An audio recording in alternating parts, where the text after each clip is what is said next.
بسم اللہ الرحمن الرحیم۔ بابا فرید رحمت اللہ علیہ اپنی سیاحت کے دوران بدخشان بھی گئے اور آپ نے بدخشان میں حضرت شیخ عبدالواحد بدخشانی کی صحبت سے فیض پایا۔ بابا فرید فرماتے ہیں، جب میں حضرت شیخ عبدالواحد بدخشانی کے صحبت میں پہنچا اور میں نے انہیں سلام کیا، اس وقت آپ نہایت ضعیف ہو چکے تھے۔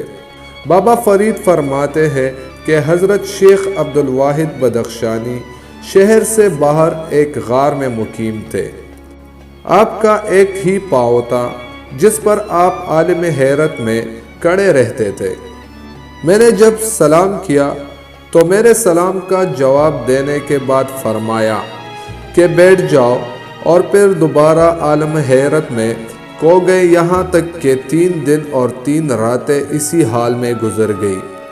پھر کچھ دیر کے لیے ہوش آیا تو ایک مرتبہ پھر عالم حیرت میں کھو گئے، اور اب اس حال میں مجھ سے فرمایا کہ میرے نزدیک آنے کی کوشش نہ کرنا، ورنہ جل کر راکھ ہو جاؤ گے، اور مجھ سے دوری بھی اختیار نہ کرنا کہ کہیں تم محروم رہ نہ جاؤ۔ بابا فرید فرماتے ہیں، پھر حضرت شیخ عبدالواحد بدخشانی نے مجھ سے فرمایا کہ میں 70 برس سے اس غار میں مقیم ہوں اور میرا رزق عالم غیب سے مقرر ہے۔ 30 برس قبل یہاں سے ایک عورت گزری اور میں انسانی ہوس کے بنا پر اس کی جانب مائل ہوا، اور جب میں نے غار سے باہر قدم نکالنا چاہا تو غیب سے آواز آئی کہ تو نے وعدہ کیا تھا کہ تو میرے سوا کسی سے تعلق قائم نہ کرے گا۔ میں نے وہ غیبی آواز سنی تو اپنے کمرے سے چوری نکال کر اپنا پاؤں جو غار سے باہر نکالا تھا اسے کاٹ کر پھینک دیا، اور اسی وقت سے اب تک عالم حیرت میں مہو ہوں۔ نہیں جانتا کہ بروز قیامت جب مجھ سے اس کے متعلق پوچھا جائے گا تو میں کیا جواب دوں گا۔ بابا فرید فرماتے ہیں، میں نے وہ رات حضرت شیخ عبدالواحد بدخشانی کے پاس بسر کی، اور اگلے دن افطار کے وقت 10 خرمے اور کچھ دودھ عالم غیب سے نمودار ہوئے۔ آپ نے فرمایا، اس سے قبل 5 خرمے آتے تھے، آج تمہاری وجہ سے 10 آئے ہیں، 5 تم کھا لو اور 5 میرے لیے رہنے دو۔ میں نے حکم کی تعمیل کی اور آپ پھر عالم حیرت میں کھو گئے۔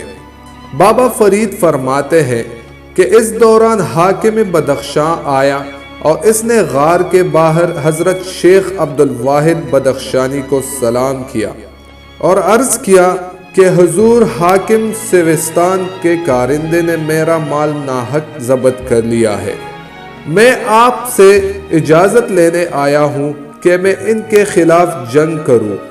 آپ نے فرمایا، میں خود ہی ظلم کو ختم کر دیتا ہوں، اور یہ فرما کر آپ نے پاس رکھی ہوئی چری سوستان کی جانب پھینک دی۔